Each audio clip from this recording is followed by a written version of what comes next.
ഇന്ന് പെസഹ വ്യാഴം. യേശു ക്രിസ്തു തന്റെ 12 ശിഷ്യന്മാരോടൊത്ത് അന്ത്യത്താഴം കഴിച്ചതായി ഓർമ്മിക്കപ്പെടുന്ന ദിവസമാണ് ഇന്ന്. ഇന്ന് ലോകമെമ്പാടുമുള്ള ക്രിസ്ത്യാനികളുടെ വീട്ടില് അപ്പവും പാലും ഉണ്ടാക്കി വീട്ടിലെ മുതിർന്നവര് ആ അപ്പം കട്ട് ചെയ്ത് പാലിൽ മുക്കി എല്ലാവർക്കും കൊടുക്കുന്ന ഒരു പ്രത്യേക ദിവസമാണിന്ന്. എന്റെ കുട്ടിക്കാലത്തെ പെസഹ വ്യാഴത്തിന്റെ ഓർമ്മകൾ എന്ന് പറയുന്നത് എൻ്റെ അപ്പൻ, അതായത് എൻ്റെ പപ്പ എനിക്കിതുപോലെ അപ്പം മുറിച്ച് മുക്കി തന്നതായിട്ട് യാതൊരു ഓർമ്മയും എനിക്കില്ല. എന്തുകൊണ്ടാന്ന് എനിക്കറിയില്ല, എനിക്ക് യാതൊരു എൻ്റെ ഓർമ്മകളിൽ അതില്ല. പകരം എൻ്റെ മമ്മിയുടെ ഏറ്റവും മൂത്ത സിസ്റ്റർ ചിറ്റമ്മ, ഞങ്ങളുടെ എല്ലാവരുടെയും ചിറ്റമ്മ, ഞങ്ങൾക്ക്, അതായത് നമ്മൾ തൊട്ടടുത്താണ് താമസിക്കുന്നത്.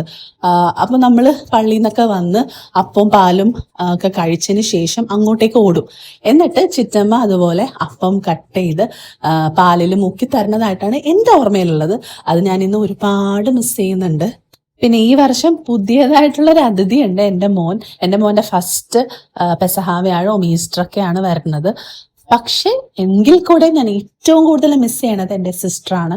അവള് ദുബായിലായതുകൊണ്ട് ഇപ്പൊ 2-3 ഒന്നില്ലെങ്കിൽ ഞാൻ അവിടെ അല്ലെങ്കിൽ അവൾ ഇവിടെ, അങ്ങനെയൊക്കെ ആയിട്ട് ഏകദേശം ഒരു 3-4 വർഷമായി പെസഹ വ്യാഴം നമ്മൾ ഒരുമിച്ച് ഉണ്ടായിട്ട്. അപ്പൊ അവൾ ഒരുപാട് മിസ് ചെയ്യുന്നുണ്ട്. ആ ഒരു ലോൺലിനെസ് ഒക്കെ നമ്മൾ മാറ്റാൻ വേണ്ടിയിട്ട് നമ്മൾ നേരെ ഓടി പോണത് മമ്മിയുടെ രണ്ടാമത്തെ സിസ്റ്റർ താച്ചാൻഡിയുടെ വീട്ടിലേക്കാണ്. താച്ചാൻഡിയുടെ കയ്യിൽ നിന്നും ജോണിയങ്ങളുടെ കയ്യിൽ നിന്നും ഒക്കെ അപ്പവും പാലും ഒക്കെ വാങ്ങി കഴിച്ചപ്പോൾ മനസ്സങ്ങ് നിറഞ്ഞു. അങ്ങനെ ഇന്നത്തെ ദിവസം കഴിഞ്ഞു, പെസഹ വ്യാഴം ഈ വർഷത്തെ കഴിഞ്ഞു. ഇനി നമുക്ക് നല്ലൊരു ദിവസത്തിന് വേണ്ടി കാത്തിരിക്കാം.